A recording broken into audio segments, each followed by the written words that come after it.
about Jeff Nippard's analysis of the push vector, the strongest possible push, and he did that on a bench press. I drew the analogy between that, not analogy, direct correlation, direct linkage between that force vector and throwing a proper punch, right? How we need to be in alignment in order to have our most powerful punch. Now, I drew the nuance between our most optimal striking posture and the fact that some artists choose to compromise that in favor of other types of strategies. But to make those compromises without understanding that you're doing it or why you're doing it, this can't be the basis of a martial art. You gotta know the difference. So we looked at with a punch was that Jeff Nippard's bench press was something like this, right? Outside of shoulder width and strong. Now what does this look like? The elbow's not in front. This is the power position for the elbow, but shoulder needs to be down, dropped, and relaxed, and that means I'm not gonna be, in general, practicing this technique at head level. Why? That's a weaker strike. But now what I will do is practice it this way the majority of the time, 90, 95%. In application, I start to adapt, right? And so this is not a conversation for beginner martial artists. Practice your technique, whatever you're being taught. This is for intermediate and advanced, where you need to start to understand the difference between training structure, stability, and power in the body versus application. They're not the same thing. I have enough experience, and you probably do too, to be able to adapt that technique in real time. But if you don't train the structural foundation of the technique, you're never going to have that power elbow when you need it.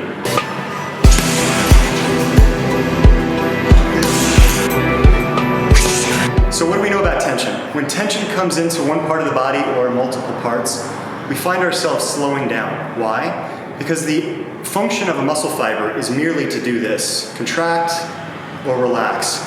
If you're starting a motion or you're executing a movement and the muscle fibers have already done this, what's left to do? You've blown your load, so to speak, right? The key to power and speed in martial arts is to understand fluid tension, moving from a relaxed state into a fully contracted state within the muscle groups or within the whole body, right? Now, this doesn't need to happen all at once.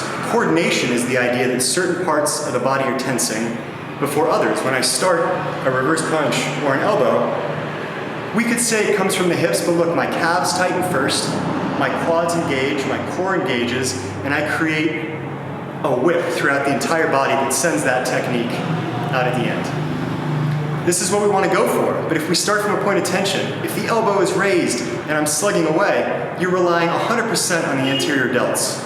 Look at the size of that muscle. Well, on me, it's not very big, right? As soon as we drop that elbow, pull it back a little bit, all of a sudden now, pecs are engaged, delts still engaged, but that technique is now attached to my hip. There's no gap in the coordination between hip and elbow, and that's what we want to go for. One of the easiest ways to get this is to stand next to a bar or pole and work on that movement with the hip.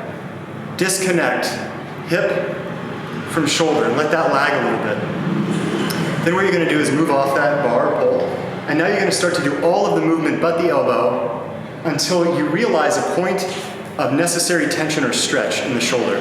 This is how baseball players learn to throw a baseball, right? They don't tighten and throw. We've all seen this on the playground, right? Those are the guys that get laughed at. Baseball player will relax and then whip, hips come forward.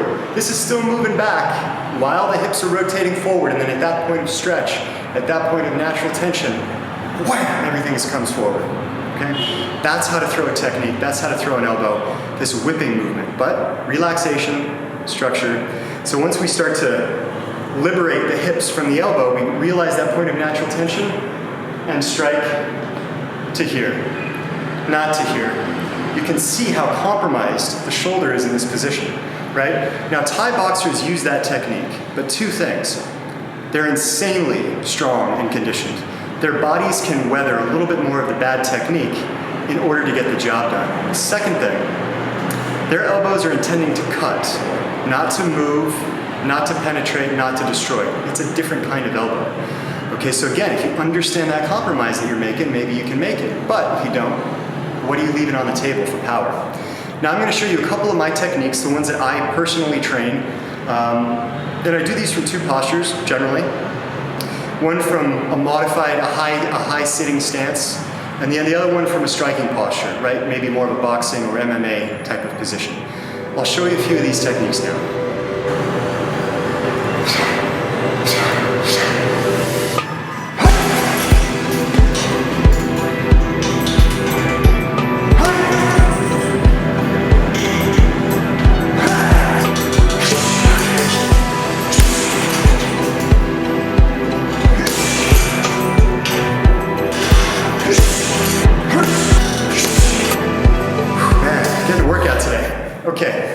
So again, my priority in training, this is not fighting, this is training. My priority with going back to the foundations, moving slowly through these mechanics, and then just looking at the structural elements, I want to develop in my body what allows me to transfer to all techniques. Not so that I need 200 different techniques that are wholly specialized, but that my body is built and ready to adapt to the technique I need to throw in the moment.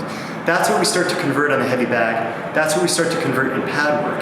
But when you're training the foundation of the technique, put yourself in that position for maximum structure, maximum power.